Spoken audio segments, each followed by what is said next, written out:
Nosotros estamos, como les dije al principio, nos hemos estado basando en episodios del Nuevo Testamento referentes al mover del Espíritu Santo en la iglesia, ¿no? Es lo que hemos estado aprendiendo durante estas últimas semanas. Hemos visto modelos bíblicos de cómo la iglesia se fortalece y cómo crece. Y la semana anterior, yo no sé si te recuerda, la semana anterior aprendimos sobre Hechos 2, 42 al 47, ¿no? Que los primeros cristianos, está hablando aquí de los primeros cristianos, es lo que pasó post el día de Pentecostés, lo que pasó después de Pentecostés. Cultivaban la doctrina, dice la palabra, eso es lo que hablamos en la semana pasada, cultivaban la comunión unos con otros, cultivaban la esperanza a través de la Santa Cena, lo que hicimos hace un rato, y la santidad a través de la Santa Cena, pero también cultivaban la oración, ¿no? Dice que oraban en el templo y oraban en las casas, ¿no? Eso es lo que estaba pasando en la iglesia de Jerusalén, es lo que estaba aconteciendo. Era un tiempo muy especial, era un mover donde la iglesia estaba sentando las bases para lo que vendría, para este movimiento mundial, universal, en el que se iba a constituir, que es lo que estamos a donde hemos llegado hasta el día de hoy. Ebenecer, podemos decir, hasta el día de hoy la iglesia de Cristo ha sido sostenida por el poder de su Espíritu Santo. Entonces Jerusalén estaba sentando bases, ¿no? En la comunión, en el partimiento del pan, en las oraciones, ¿no? Estaban ahí pues perseverando en la doctrina de los apóstoles, ¿no? Sin embargo, hay algo que usted y yo debemos entender. Los moveres no son eternos. Todas las cosas tienen un principio y un fin. Y en la iglesia de Jerusalén, Dios había dado un tiempo específico para este mover. Que todo estaba centrado concéntricamente en esta ciudad, porque ahí es donde había empezado la iglesia del Señor con el día de Pentecostés. ¿Estamos de acuerdo hasta aquí? Pero el Señor había dicho algo importante, ¿no? Y ya llegó un momento en que todo no estaba bien con respecto a la iglesia en Jerusalén, ¿no? Porque el Señor le dijo a sus seguidores algo interesante. Les dijo que después de que ellos recibieran al Espíritu Santo, ¿qué iba a pasar? Hechos 1:8. ¿Y me serán qué cosa? Testigos. ¿Dónde? ¿Dónde iba a empezar? En Jerusalén. Pero después, ¿qué iba a pasar? Judea, Samaria y hasta los confines de la tierra, ¿no? Después de que ellos recibieran el Espíritu Santo, ellos tenían que salir y empezar a predicar por todos estos lugares que el Señor les había dicho. Pero ¿qué pasó? Se quedaron cómodos, se establecieron y se quedaron muy bonitos en Jerusalén. Se quedaron allí. ¿Por qué la iglesia de Jerusalén inmediatamente, mis hermanos, no se movió para alcanzar a otras personas y otras áreas? Yo estuve investigando y me parece interesante lo que decía un comentarista, ¿no? ¿Sabe por qué? Número uno, primero, los creyentes judíos en Jerusalén tenían prejuicios raciales contra los gentiles y contra otras personas judías. Aún tenían este concepto y este paradigma en sus vidas. La salvación a través de Jesucristo es solamente para el judío. Es lo que ellos pensaban. Entonces ellos decían, no, todo va a tener que seguir concentrado aquí en Jerusalén, ¿no? Segundo, seguía fuerte el espíritu legalista o el vestigio del antiguo pacto legalista que se había infiltrado en la iglesia de Jerusalén. O sea, ellos todavía tenían la idea, hemos recibido por gracia al Señor, pero tenemos que todavía seguir guardando la ley. Y eso no les permitía salir de este contexto en el que ellos estaban metidos en cuatro paredes. Seguían ahí, no querían salir de allí. Y tercero, los creyentes concentraron a la iglesia naturalmente en Jerusalén porque decían, aquí está el templo. Pero el templo era un símbolo del antiguo pacto, mis hermanos. El templo ya solamente se había convertido en un lugar físico que, si usted no sabe un poco de historia, en el año 70 fue destruido por el general Tito. Fue destruido y solamente queda lo que hasta ahora la gente va a hacer todavía oraciones y están así. Y poniendo papelitos. Respetamos la religión judía, pero es una religión del antiguo pacto. No están actualizados con el pacto de la gracia, el nuevo pacto. Entonces Jerusalén seguía concentrado ahí porque todavía habían paradigmas, vestigios de lo que eran antes, ¿no? Estos factores, mis hermanos, distrayeron a los creyentes de obedecer, de que Jesús ya había ordenado que lo que había dicho en Hechos 1:8, ¿no? Que vayan ¿a dónde? Jerusalén, Judea, Samaria, váyanse a los confines de la tierra y prediquen el evangelio. ¿Y qué pasó? Porque por esta situación tuvo que venir una persecución, mis queridos hermanos.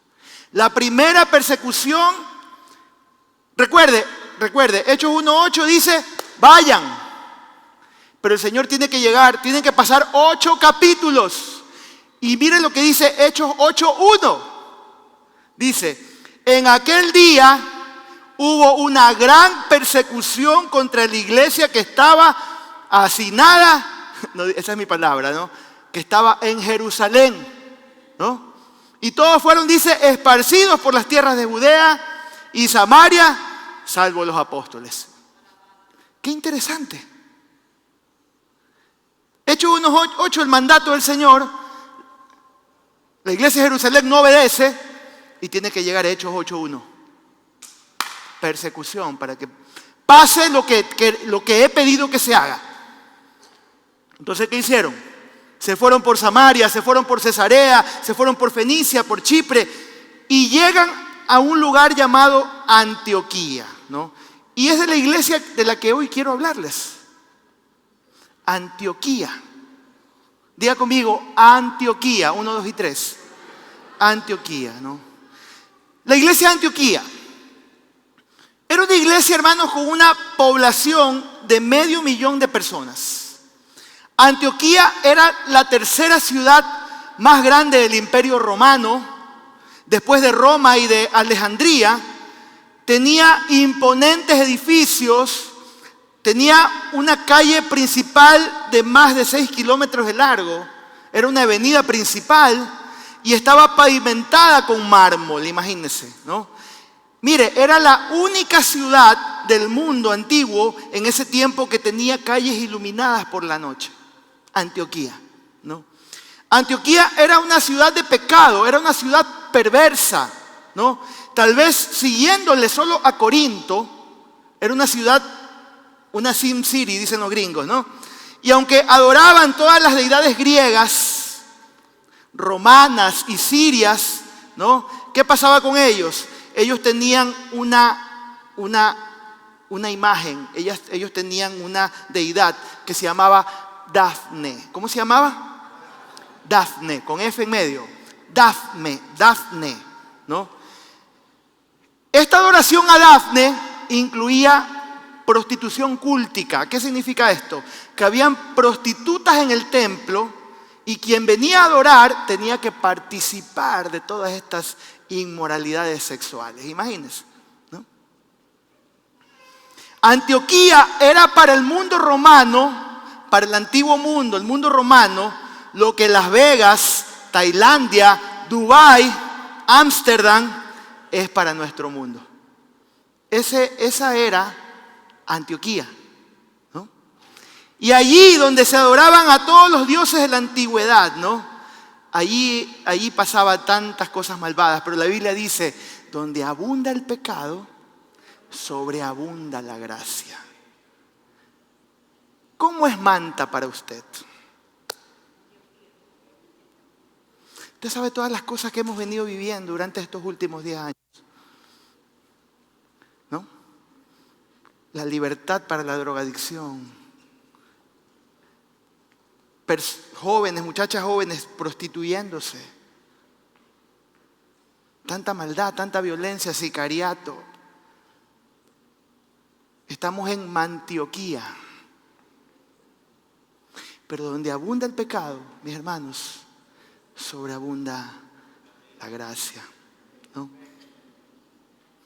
Y en lugares como ese, mis hermanos, como Antioquía, como Manta, es donde Dios tiene que ser glorificado, debe ser exaltado. Tú dices, pastor, pero mi ciudad es una ciudad terrible.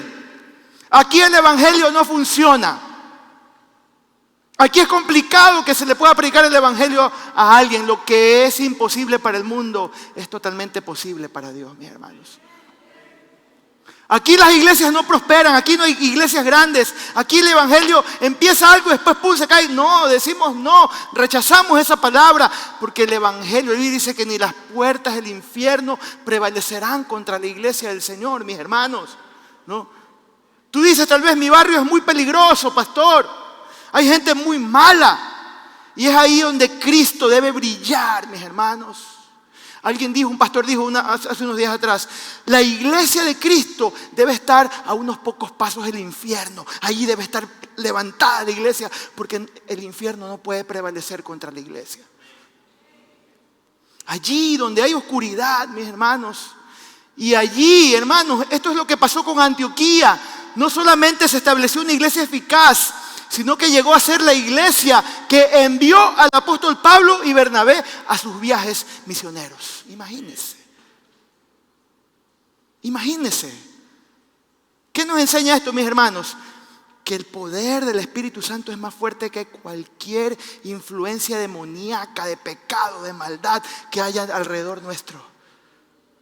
Porque mayor es el que está en nosotros que el que está en el mundo.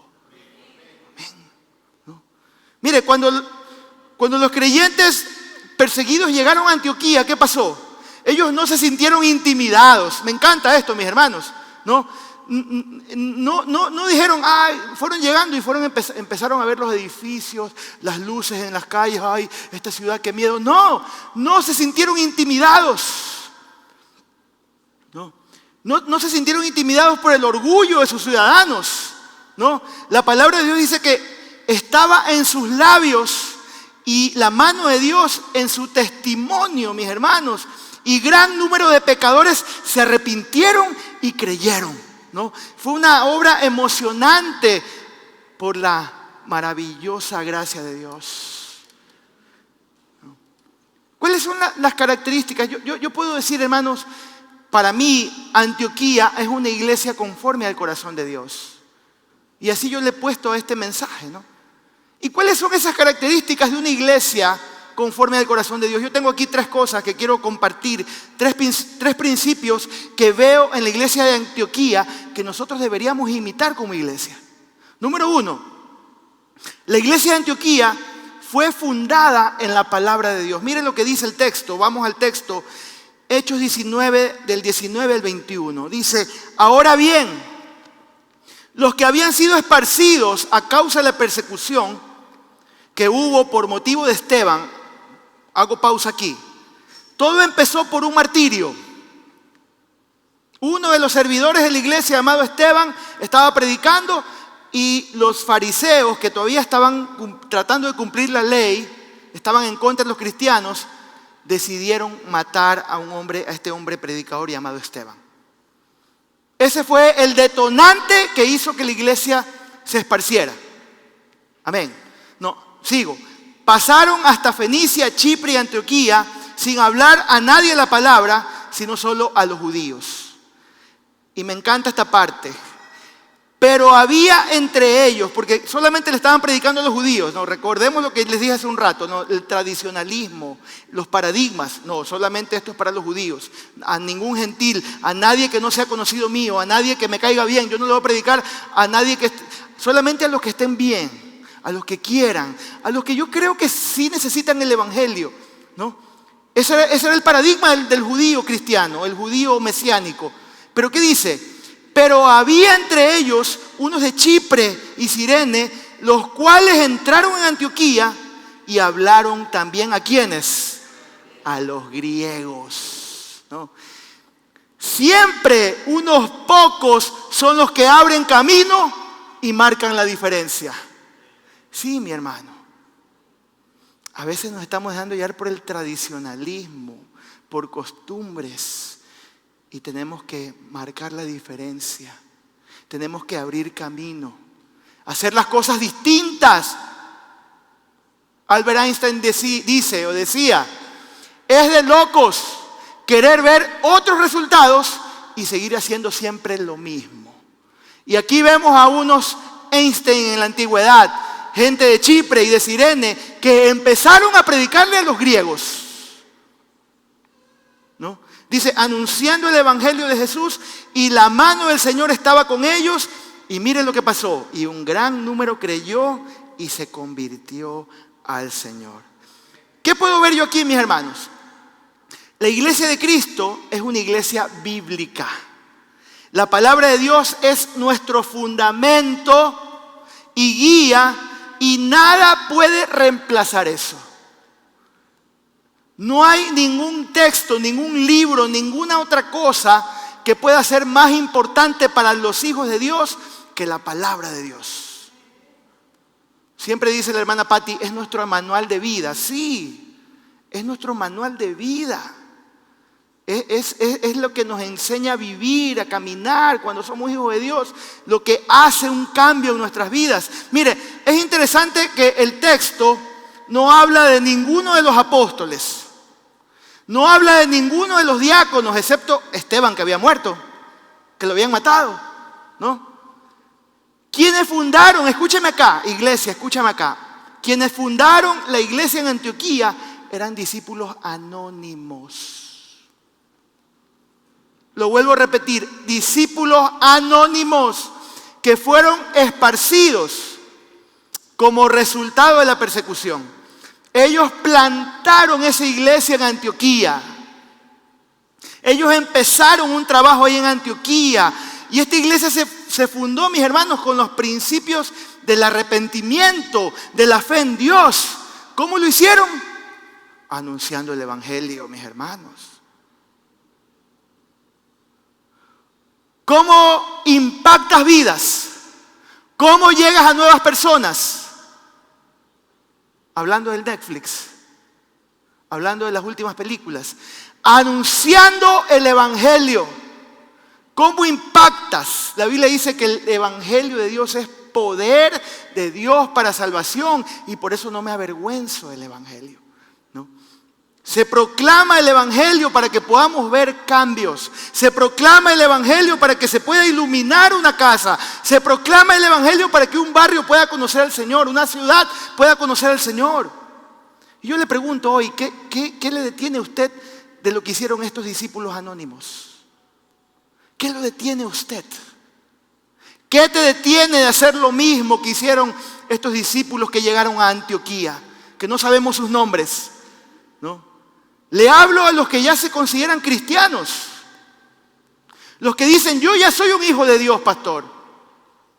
Yo ya conozco de Cristo, pastor. Yo ya soy un discípulo de Jesucristo. Yo te pregunto, ¿qué estás esperando para anunciar el mensaje del evangelio de nuestro Señor Jesucristo? Te pregunto, ¿por qué no dispones tu corazón para abrir una casa, para una reunión semanal, para predicarle a tu familia, para predicarle a tus vecinos? ¿Qué te detiene, mi hermano? El Señor te impulsa a ir, a predicar, a plantar, a ministrar, bendecir. Por favor, hermano, hermana, dispón tu corazón. Dispón tu corazón. Separa 2 horas en la semana, mis hermanos. Entonces, tú vas a ver algo distinto en tu vida, en tu casa, en tu familia. Pero seguimos ahí mismo, en la misma rueda. Seguimos en el antiguo pacto, seguimos en el pecado, seguimos en la maldad, seguimos en el tradicionalismo. Si seguimos en lo mismo, no vamos a ver resultados. Y entonces, ¿qué pasó? Miren lo que pasó. Esta iglesia empieza a crecer, Antioquía. Y las noticias, porque cuando algo bueno pasa, siempre las noticias se corren, ¿no? Cuando pasa algo malo, ¿no? Las malas noticias, dice, son rapidísimas en llegar, pero también las buenas noticias, para que usted sepa, ¿no? ¿Qué pasa? Las noticias llegaron a Jerusalén. Está pasando algo maravilloso en Antioquía. Está pasando algo grande en Antioquía. ¿Qué hicieron? Mandaron a Bernabé, ¿no? Este hombre se engancha con la visión. Este hombre se mete porque estaba conectado con el Espíritu de Dios. ¿Qué significa el nombre Bernabé? Hijo de consolación o hijo de consolidación, ¿no? ¿Qué es la consolidación para los cristianos? Es, ¿qué? Afirmar al nuevo creyente para llevarlo a la madurez espiritual. Y traen a este Bernabé, a este consolidador, a Antioquía. Se engancha con la visión y se queda a liderar la iglesia, ¿no? Eso es cuando los hombres de Dios estamos conectados con el Señor y nos dicen, hay una oportunidad. A mí me lo dijeron en el 2018, hay una oportunidad en Manta, hay una iglesia que necesita para poder levantarla, para poder revitalizarla. Y aquí estamos, hermanos, 6 años y vamos a cumplir 20 años en Cristo. Necesitamos Bernabés que escuchen la voz de Dios, que digan, ya no sigan buscando, yo quiero ir. Yo quiero abrir mi casa, yo quiero consolidar mi familia, yo quiero consolidar mi barrio. Hay una oportunidad en Jaramijó, hay una oportunidad en Montecristi, hay una oportunidad en Puerto Viejo, hay una oportunidad en lugares donde nadie quiere ir. Yo quiero hacerlo. Les abro mi corazón, tengo una carga tremenda y le he pedido perdón al Señor porque no lo hemos podido hacer aún. Barrio Artesanos, hay una escuelita de fútbol ahí. Hay 60 niños. Hay un siervo ahí que está solito tratando de hacer de todo. Pero hay niños, esos niños representan familias. Y me ha dicho, pastor, venga, traiga a su gente, hagamos algo. Hagamos una escuela para padres, hagamos alguna cosa. Si alguien se está enganchando con esta visión hoy, el Espíritu de Dios te está hablando, habla conmigo al final para hacer algo allá. Porque está esa oportunidad y no quiero perderla. Porque es probable que se convierta en una futura Antioquía, ese barrio de pecado, de maldad. ¿Sí? Amén. Número 2. La iglesia de Antioquía enseñaba y entrenaba discípulos. ¿Cuál es el número 1? La iglesia de Antioquía, ¿qué hacía? Fue fundada en la palabra del Señor, predicaban la palabra del Señor, ¿no? Estaban haciendo evangelismo en pocas palabras, ¿no? Pero número 2, la iglesia de Antioquía enseñaba y ¿qué hacía? Y entrenaba discípulos. ¡Wow! Entonces, la obra del Señor no solamente se queda en el hecho de que yo le predico a la gente. A veces tenemos este grave error los evangélicos. Hacemos campañas y predicamos por aquí, por allá y dejamos puros hijos huérfanos. Ahí quedaron, a la buena de Dios. Pero la iglesia de Antioquía enseñaba y entrenaba discípulos. Miren lo que dice Hechos 11, 25 y 26. Después fue Bernabé a Tarso en busca de Saulo. Qué interesante, me encanta esto, ¿no? ¿Quién es Saulo? Saulo era el perseguidor de la iglesia. Saulo fue el que dio voto para matar a Esteban. Para que usted sepa, Saulo asolaba la iglesia, pero este hombre se convierte camino a Damasco. Esa es otra historia, es otra prédica, no quiero entrar allá. Pero Bernabé, como es un consolidador, un hombre que afirma gente, que discipula gente, dice, aquí en este momento me sirve este hombre llamado Saulo, que ahora es Pablo. Y lo va a buscar. Y lo trae. Y cuando lo halló, dice, ¿lo llevó a dónde? Lo llevó a Antioquía. Se congregaron allí todo un año con la iglesia y enseñaron a mucha gente, ¿no? Y qué interesante, ¿no? ¿Qué dice allí? A los discípulos, por primera vez, se los llamó. ¿Cómo se los llamó? Gracias a Antioquía, usted y yo tenemos un nombre. ¿Ok? cristianos. Tenemos una identidad. ¿Sabe qué significa eso? Pequeños Cristos. Somos pequeños Cristos que nos queremos parecer cada día a Cristo. ¿Amén? A los discípulos se los llamó cristianos por primera vez en Antioquía, ¿no? Pensaba y esto es lo que le voy a compartir, lo que hay en mi corazón, que lo he tenido toda mi vida, ¿no? El ADN de Centro Cristiano de Manta es el discipulado. ¿Cuántos dicen amén? El discipulado en las casas. Nuestra estrategia de crecimiento, nuestra estrategia de poder llegar a más personas, de impactar esta ciudad, es a través del discipulado y los grupos pequeños en casas. No quiero que me lo tome a mal, y yo sé que hay personas bien intencionadas, que varias veces me han dicho, me inquietan diciéndome, yo sé que es una buena, lo hacen con buena intención, pastor, debes abrir más cultos en la semana aquí en la iglesia. Pastor, ¿por qué no abres otro culto más? ¿Por qué no haces más reuniones martes, jueves? No sé. ¿Sabe por qué, mi hermano? ¿Sabe por qué? Porque para mí, con el respeto, yo sé que hay otras iglesias que crecen de esa manera y está bien y las respetamos, pero para mí es un pensamiento tradicional, ¿no? Lo que necesitamos, mis hermanos, para mí es discípulos dispuestos a ir, personas que entiendan la visión, que quieran ofrendarle al Señor 2 horas de su vida, ¿no? Para llegar a una casa, para llegar a un barrio, ¿no? Ofrendarle al Señor esas 2 horas para poder dedicarle tiempo a otras personas, que puedan llegar a ese barrio donde hay tinieblas, que puedan llegar a ese barrio donde hay inmoralidad, que puedan llegar a ese barrio donde hay violencia, para iluminar con su testimonio y con la palabra de Dios. Eso es lo que yo necesito de ti, es lo que el Señor Jesucristo necesita de ti. Me emociono con los grupos que ya están funcionando.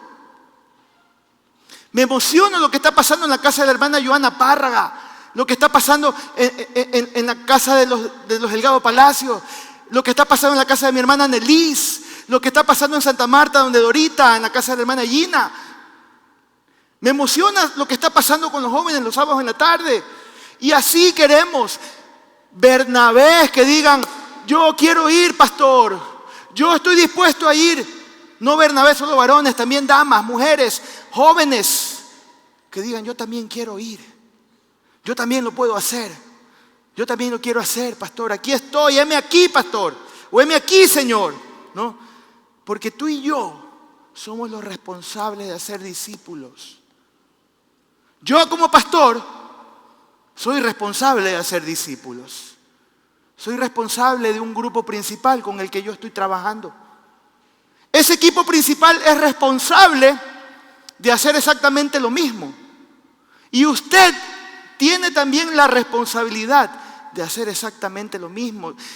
Segunda de Timoteo 2:2, ¿qué le dice Pablo a Timoteo? Lo que has oído de mí ante muchos testigos, esto encarga a hombres fieles que sean idóneos para enseñar también a otros.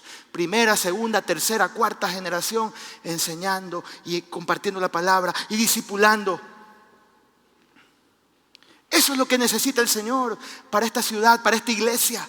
Cada cristiano maduro aquí tenemos la responsabilidad de ser parte de un discipulado y también tenemos la responsabilidad de ir a recibir a un discipulado. Esa es nuestra dinámica, mis hermanos. Un lugar donde yo recibo, porque no puedes dar lo que no tienes, y un lugar donde yo doy. Si estás solamente dando y dando y dando, ¿qué va a pasar? Te vas a quemar. No tienes, te vas a secar. Pero si estás en un lugar donde tú estás siendo envisionado, donde te estás alimentando, donde estás compartiendo con otros, entonces estás listo para ir a otro lugar y predicarle a los demás. Amén. Amén. Esta responsabilidad no debe dejarse que la hagan otros. Que lo haga otro. No. Ni esperar que llegue a nosotros por arte de magia. Porque a veces eso es lo que creemos, ya, en algún momento, de alguna manera, ¿no? Tú y yo, salud, debemos tomar la iniciativa. ¿Cuántos dicen amén? Amén. Cuando una locomotora o vagones que están en una estación de tren, están ahí pues parados, esos vagones solitos no se van a mover nunca. Vagones que están allí, y me gusta la palabra, vagones, no se mueven. ¿Sabes lo que tiene que hacer la locomotora? ¡Cling! Engancharse para empezar.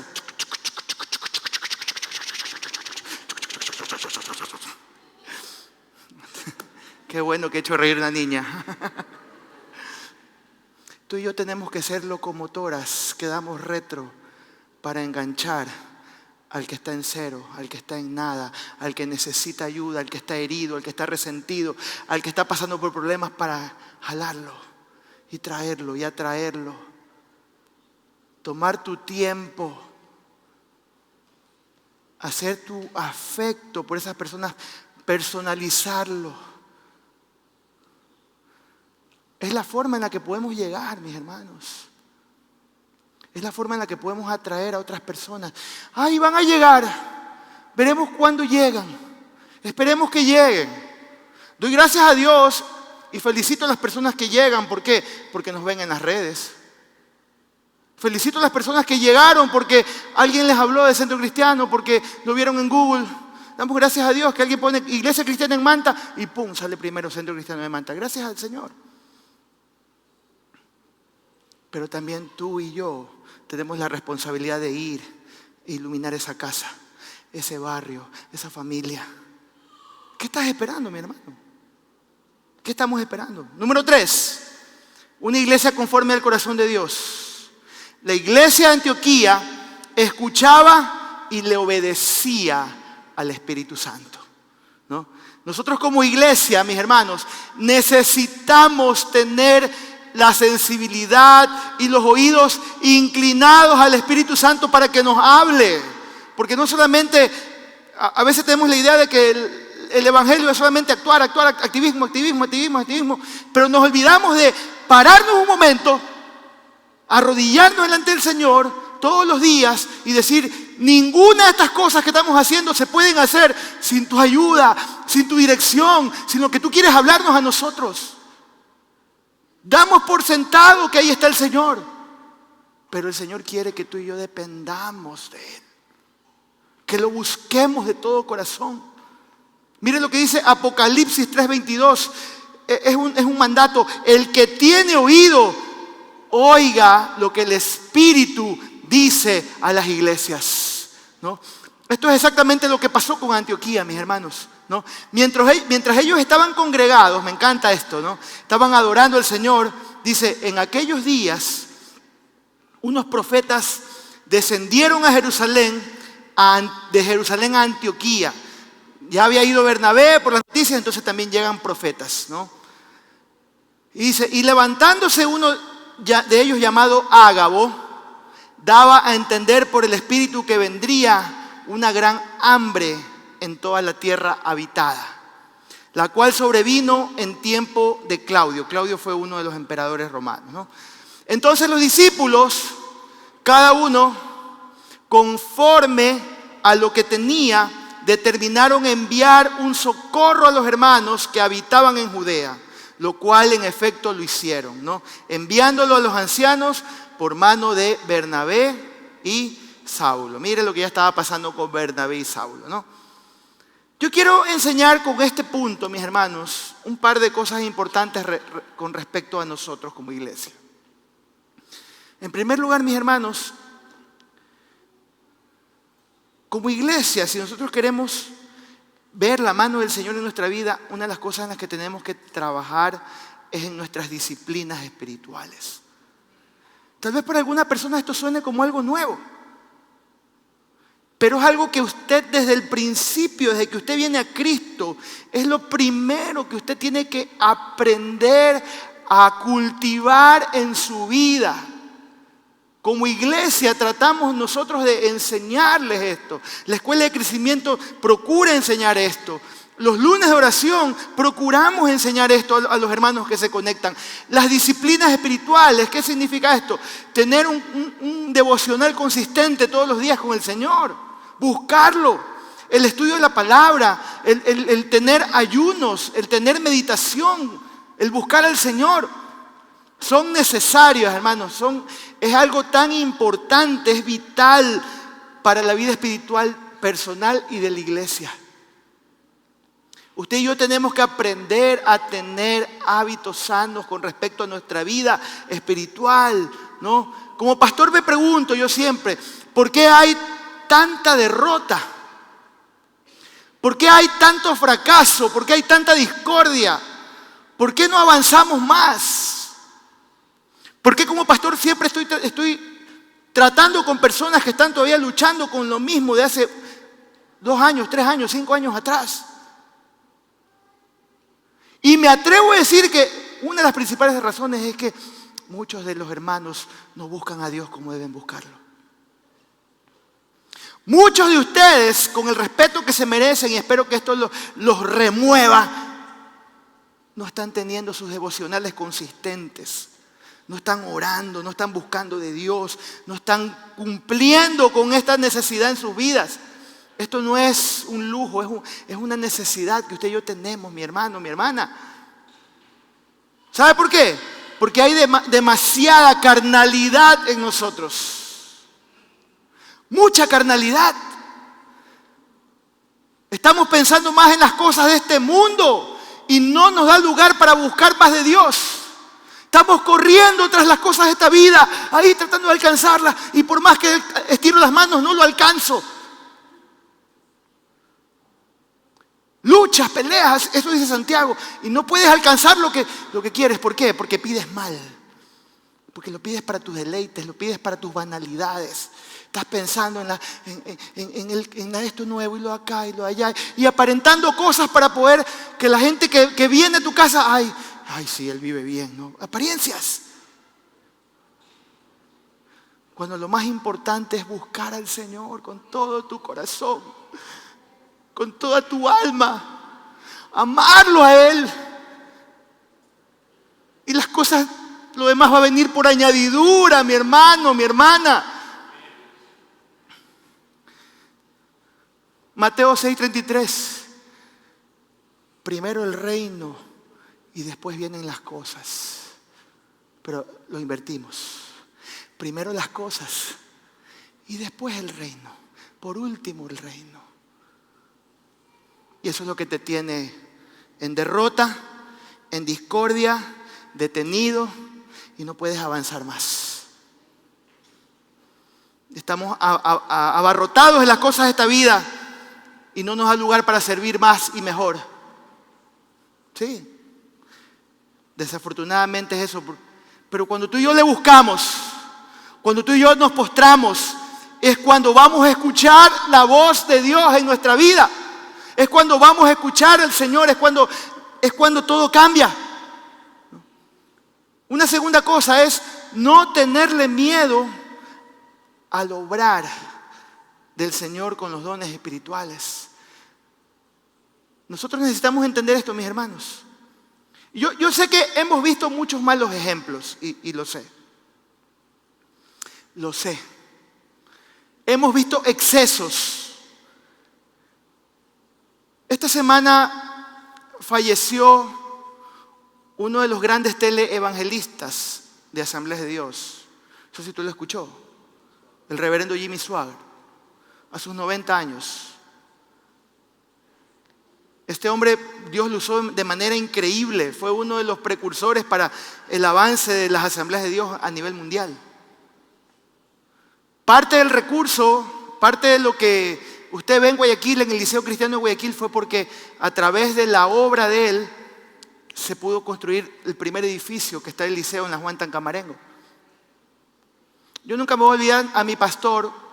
Yo era muy joven Pero cuando se enteró de la caída de Jimmy Swaggart, él cayó, andaba con prostitutas, siendo un gran hombre de Dios.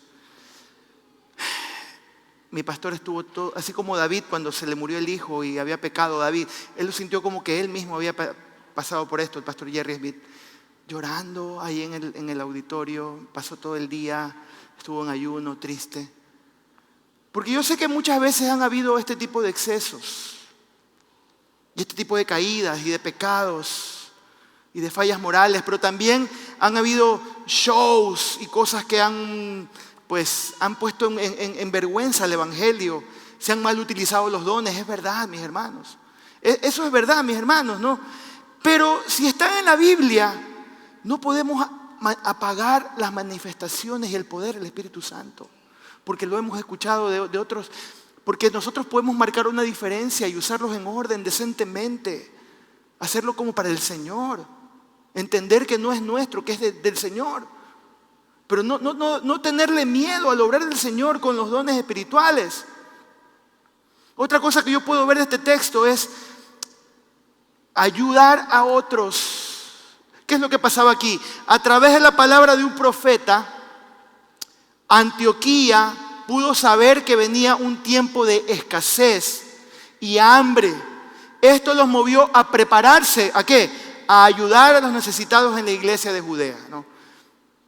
Usted ve, por ejemplo, en Corintios, cuando Pablo habla de la ofrenda que él estaba, dejémosla ahí, de la ofrenda que él estaba recogiendo, ¿para qué? Para llevar a Judea.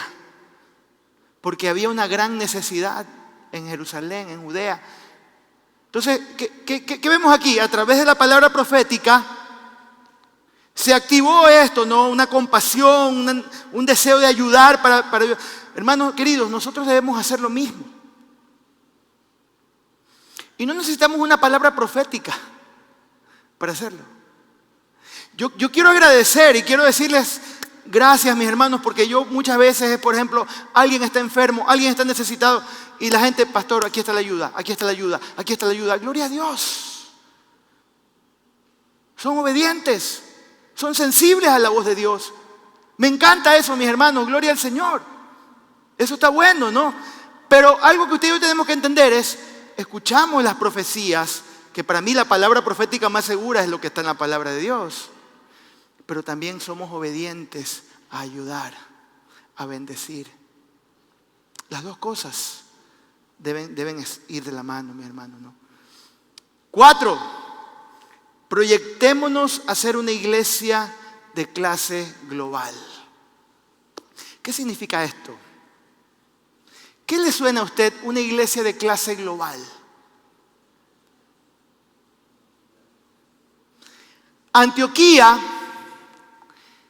era una iglesia que formó discípulos y líderes. Si usted puede leer el Hechos 13, ahí usted puede ver lo que estaba pasando en Hechos 13, ¿no? Pero ¿sabe lo que pasó con los discípulos formados en Antioquía?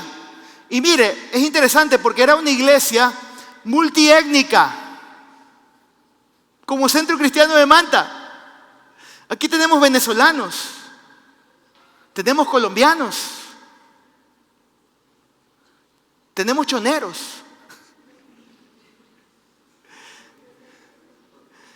tenemos gente de muchos lugares y tenemos locales mantenses, ¿no? Tenemos gente de muchos lugares, de muchas culturas. Pero ¿sabe qué? Antioquía era una iglesia que formaba discípulos y líderes, pero ¿sabe qué es lo que me gusta? Nunca los retuvo. Nunca los mezquinó, ¿no? Envió a sus mejores líderes al campo misionero. Eso significa ser una iglesia de clase global. Que no solamente estás pensando en tu metro cuadrado, que no solamente estás pensando en tus 4 paredes, que no solamente estás pensando en tu barrio, no solamente estás pensando en tu ciudad, estás pensando en otras partes del mundo. Sí, a veces como que, no, solo la iglesia del Señor. Primero Jerusalén y después de Jerusalén, ahí pensemos en otro lado. Eso no significa, eso no dice la palabra de Dios. La obra del Señor se hace de manera simultánea. Lo que está pasando en Jerusalén, gloria a Dios. Pero al mismo tiempo podemos estar en Judea, en Samaria, podemos estar en Manta, podemos estar en Montecristi, podemos estar en Jaramijó, podemos estar en Puerto Viejo, podemos estar en Paján, podemos estar en Guayaquil. Esa es mi visión, mis hermanos. Ese es el sueño. El Aromo, Santa Marianita. Ese es el sueño. Y miren lo que dice Hechos 13, del 1 al 2. Hablando el Espíritu Santo, dice: apártenme a Bernabé y a Saulo para la obra a la que las he llamado. Entonces, habiendo ayunado y orado, les impusieron las manos. Váyanse, no los queremos retener, vayan donde Dios los quiera llevar. Y empezaron su primer viaje misionero. ¿Qué le parece? ¿No le gustaría hacer Antioquía? ¿No le gustaría hacer esa iglesia conforme al corazón de Dios? Esa iglesia que cumple con sus propósitos. Esa iglesia que hace la voluntad de Dios, que hace discípulos, que crece de manera espontánea, pero porque estamos cumpliendo con lo que Dios nos ha mandado a hacer. Esa es la iglesia que Dios está queriendo levantar aquí en Manta. Esa es la iglesia que quiere levantar aquí en Centro Cristiano de Manta.